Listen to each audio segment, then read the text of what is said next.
और रही बात मुकदमे की, तो देखिए अगर भारत माता की जय, वंदे मातरम कहने से अगर मुकदमे लगते हैं, हमारे जो प्रतिद्वंदी को लगता है कि उनको लगाने से ऐसे मुकदमे हजारों लगे, मुझे कोई सेहत पे फर्क नहीं पड़ने वाला। जिनको ये यात्रा हजम नहीं हुई होगी, अपने कुछ कर नहीं सकते हैं, और दूसरा कोई अगर सरदार वल्लभ भाई पटेल की याद में यूनिटी पूरे देश में मनाएगी, केवल जौनपुर की बात तो है नहीं, हम तमाम प्रदेशों के मुख्यमंत्री, हमारे बिहार मना गया, हमारे उत्तर प्रदेश के मुख्यमंत्री जी, रक्षा मंत्री जी लखनऊ में मनाए, प्रधानमंत्री जी मना रहे, पूरे देश के सभी जगह जगह के सारे देश ने उत्सव के रूप में मनाया सरदार जी का जन्मदिन। तो यहाँ भी मना। पूरे देश में कितनी एफआईआर हुई है, बहुत सी जगह वायलेशन हुआ होगा। मान लीजिए यूनिटी रन बुलाया गया लखनऊ में मुख्यमंत्री जी द्वारा, तो मुझे लगता है कि हजारों लोग वहां थे। तो आज जब ऐसे अवसरों पर आप बुलाते हैं किसी का, लोगों को आह्वान करते आने के लिए, तो उसकी लिमिट नहीं होती कितने लोग आ जाएंगे। आप असेसमेंट नहीं कर सकते हैं कभी भी। कोई राजनीतिक कार्यक्रम तो था नहीं मेरा कि हम गाड़ी लगा के लोगों को बुला रहे हैं। ये था कि आइए सब लोग, एक यात्रा मार्च किया जाएगा, यूनिटी डे मनाया जाता है तो यूनिटी वॉक करते हैं, जैसे यूनिटी रन होता है उसी तरीके से हम लोगों ने इसको यूनिटी वॉक के रूप में इसको दिया। और पूरा शहर के अंदर, और सुबह का इसीलिए कार्यक्रम रखा गया था, हमारा कार्यक्रम सुबह 8:30 का था। जब मैं घर से कार्यक्रम के लिए निकला तो मुझसे कोतवाल ने कहा कि सर थोड़ा लेट कर दीजिए, 1 घंटा आप प्रोग्राम को, वहां पे कुछ और राजनीतिक दलों के लोग, हम दलों का नाम नहीं लेना चाहते, तो माल्यार्पण कर रहे हैं, तो थोड़ा आप 1 घंटा लेट कर देंगे तो क्लैश नहीं होगा। अरे हमने कहा हम लोग यूनिटी के लिए चल रहे हैं, क्लैश की तो कोई बात ही नहीं है, ठीक है कोई बात नहीं। आप इसलिए हम लोगों ने 9:30 बजे यात्रा निकाली। नहीं तो ये था कि सुबह 8:30 बजे निकल के यात्रा खत्म, न दुकान खुलती है, ना कोई बात होता, ना शहर में कोई वो। और हमने रूट मैप डिसाइड कर रखा था एक दिन पहले, एसबी सिटी, सीओ सिटी, कोतवाल सभी को बता दिया गया था इस रूट से आएंगे, ऐसे ऐसे जाएंगे, और कितनी भीड़ हो सकती है ये भी बता दिए थे। क्योंकि जिस तरह से लोगों के फोन आने लगे थे हमारे पास या ऑफिस में, और लोग अपने से स्वतः बात करने लगे थे, मुझे लगा कि इसमें 5-6 हजार लोग आ सकते हैं। हमने बता दिया था। उन्होंने कहा मुझसे कितनी भीड़ हो सकती है, हमने कहा 2,000 भी हो सकती है, 5,000 भी हो सकती है, 10,000 भी हो सकती है, कौन एसेस करेगा कितनी भीड़ हो सकती है, लेकिन हमें लग रहा है भीड़ हो जाएगी। ये बात हमने पहले भी कही किस वजह से कराएगी? ध्वनि प्रदूषण था, ना कोई डीजे था, साउंड सिस्टम था। ये था कि साउंड सिस्टम इसलिए रखा गया था कि ताकि लोगों को कंट्रोल किया जा सके, लोग माइक से बोल सके, अनुशासित रूप से चलें, सबको वहां पे दिशा निर्देश देते रहा जाए। और पूरे यात्रा के दौरान भारत माता की जय, वंदे मातरम, हिंदुस्तान जिंदाबाद, सरदार वल्लभ भाई पटेल अमर रहे, इन्हीं नारों से गूंजता रहा है पूरी यात्रा।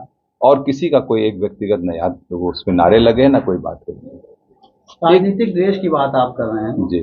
मुख्यमंत्री के निशाने पर कभी हो जाते हैं आप, कभी पूर्व मुख्यमंत्री, दो बसपा के, सपा के, भाजपा, सब के निशाने पे आप हो जाते हैं। द्वेष सबसे है तो मित्रता कहाँ है? नहीं, हमारा किसी के साथ द्वेष नहीं है। आप क्रिकेट खेलते हैं, अखिलेश यादव आपको तुरंत टारगेट कर लेते हैं। मायावती कई बार आपके खिलाफ बयान दे चुकी है शुरुआती दिनों में। नहीं, क्रिकेट खेलते तो हमारा नाम लेके कोई नहीं कहता। क्रिकेट खेलते कोई अगर किसी का वो है, उसको लेके इतना गंभीर वो नहीं होना चाहिए। कभी कभी कोई किस तरह से देखते हैं इन चीजों को, सपा बसपा? नहीं, या लोकल, ये बहुत किसी कह तो रहा हूँ, ऐसा कोई भी नहीं करेगा। कोई भी राजनेता किसी भी दल का हो, ऐसे अवसरों पे एक कृत्य करेगा ही नहीं। जो नासमझ होते हैं, जिनको लगता है कि हमारी जो यहाँ लोकल स्तर पे जो लोग होंगे, जिनको लगता होगा कि इनकी पॉपुलैरिटी ज़्यादा है लोगों के बीच में, जो स्वयं लोगों को कभी वो नहीं कर पाते, वैसे लोगों को होगा जो जिनके दबाव में प्रशासन से एफआईआर कराई गई।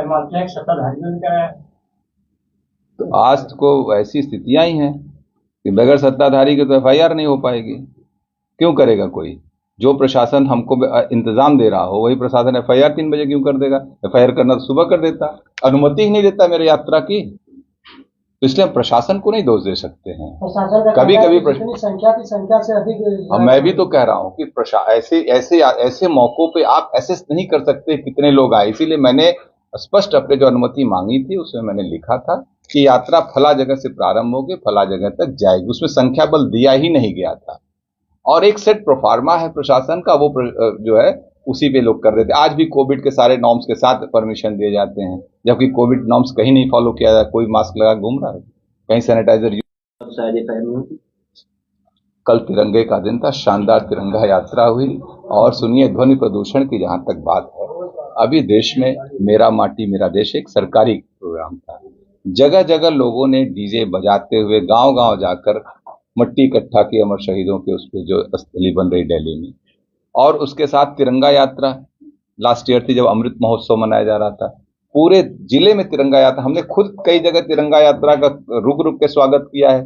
डीजे बजाते हुए लोग जा रहे थे। आप बताइए कहीं पर अनुमति ली गई? ऐसे उत्सवों के अवसर पर अनुमति छोटे छोटे, मैं तो कह रहा हूं मुख्यमंत्री जी ने कहा है, कांवड़िया यात्रा थी जब, तो कांवड़ लोग डीजे बजा के जा रहे थे, उस पर भी उन्होंने कहा कि भाई डीजे, इस पे कोई अनुमति की जरूरत नहीं, लोग बजाएं। आप पढ़ लीजिए अखबारों के माध्यम से। शंखनाद माना जाए? नहीं नहीं नहीं, ये यात्रा सरदार वल्लभ भाई पटेल जी के याद में थी। और सबसे जरूरी बात इस बात के लिए पूरे देश में हर जगह यूनिटी रन, यूनिटी वॉक, हम लोगों ने भी यूनिटी वॉक के रूप में इसको मनाया, एक जन एकता यात्रा के रूप में। जिस तरीके से एक वातावरण समाज के बिखराव की का बनाया जा रहा है, उसमें कम से कम एक अच्छा संदेश दिया जाए, ये एक प्रयास था। और कल इसका दिन सबसे उपयुक्त और अच्छा दिन था।